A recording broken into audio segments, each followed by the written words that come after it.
حضرت سیدنا معاذ بن جبل رضی اللہ تعالیٰ عنہ فرماتے ہیں 3 دن ہو گئے حضور چلے گئے، مدینے میں نظر ہی نہیں آ رہے۔ صحابہ پریشان، ابو بکر صدیق، عمر فاروق، عثمان غنی، مولا علی ڈھونڈتے پھرتے، حضور سید عالم صلی اللہ علیہ وسلم کا پتہ نہیں۔ فرماتے ہیں جناب صدیق ایک بار گھومتے گھومتے جبل سلا کی پہاڑی کے قریب گئے،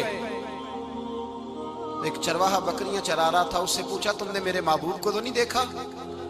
تو کہنے لگا مجھے نہیں پتا تمہارے محبوب کون ہے۔ ایک آدمی آج 3 دنوں سے غار میں رو رہا ہے،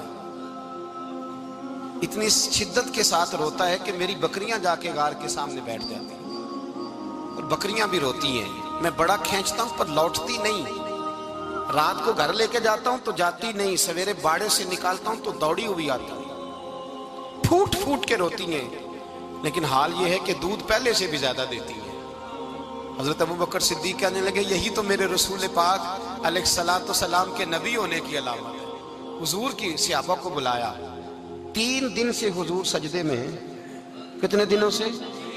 یہاں سجدہ لمبا ہو جائے تو امام کے پیچھے لوگ بھاگنے لگتے ہیں کہ صاحب آپ تو فارغ ہیں، مجھے تو ڈیوٹی پہ بھی جانا تھا۔ 3 دن سے حضور سجدے میں، اتنا طویل سجدہ، اتنا طویل۔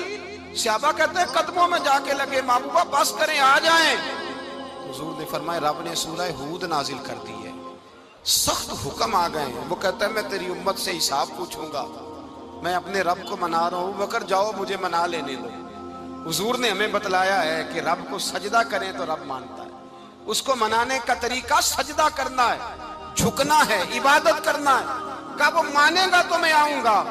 تڑپ گئے صحابہ۔ اور ایک روایت ایسی بھی ہے کہ جب بات نہ بنی تو حضرت فاطمہ سے عرض کیا، حضرت فاطمہ شام کا سناٹا چھایا، اپنے آپ کو کپڑوں میں لپیٹا، دائیں بائیں شہزادوں کے لیا تو حضور کی بارگاہ میں گئی، کہنے لگی محبوبہ بس کریں گھر آ جائیں، مدینہ سونا ہو گیا ہے، مسجد نبی کی دیواریں بھی روتی ہیں، یا رسول اللہ ستون مجھ سے آپ کا پوچھتے ہیں گھر آئیں۔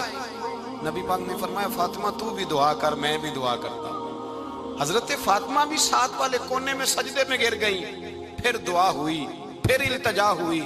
حضرت جبریل آئے، کہنے لگے محبوبہ رب کہتا ہے سار اٹھاؤ، وَلَسَوْفَ يُؤْتِيكَ رَبُّكَ فَتَرْضَىٰ، اللہ فرماتا ہے میں آپ کو اتنا دوں گا کہ آپ مجھ سے راضی ہو جائے گا۔ تو حضور تو سجدے کے عالم میں۔ حضرت سیدنا عبد الرحمن ابن عوف کہتے ہیں میں حضور کے ساتھ تھا، ہم مسجد نبی سے نکلے تو سامنے ایک باغ آیا، حضور فٹافٹ گئے اور باغ میں سر سجدے میں رکھ دیا، دیر تک حضور نے سجدہ کیا، اتنا لمبا کہ جیسے کسی کی روح پرواز کر دیں۔ کہتے ہیں میں حضور فارغ ہوئے تو عرض کی حضور اتنے لمبے سجدے کی وجہ؟ تو فرمایا میرے پاس جبریل آئے تھے اور انہوں نے کہا یا رسول اللہ رب کہتا ہے آپ کا جو امتی ایک بار درود پڑھے گا اللہ اس پہ 10 رحمتیں نازل کرے گا، اللہ اس کے 10 گناہ معاف کرے گا، اللہ اس کے 10 درجے بلند کرے گا۔ تو میں نے کہا سجدہ کر کے شکر نہ ادا کر لوں؟ اس بات پر میں سجدہ کرنے لگ گیا۔ اس بات پر ایک دوست کے ہاں بیٹا ہوا، مجھے کہنے لگے مبارک ہو بھتیجا آیا ہے۔ میں نے کہا خیر مبارک۔ بڑے عرصے کے بعد اللہ نے نوازا، میں نے 5 کلو مٹھائی بھیجی آپ کی جانب، دوستوں کو کھلا دیجیے گا۔ میں نے کہا اور کتنی بانٹی ہے؟ کہنے لگے منوں کے حساب سے۔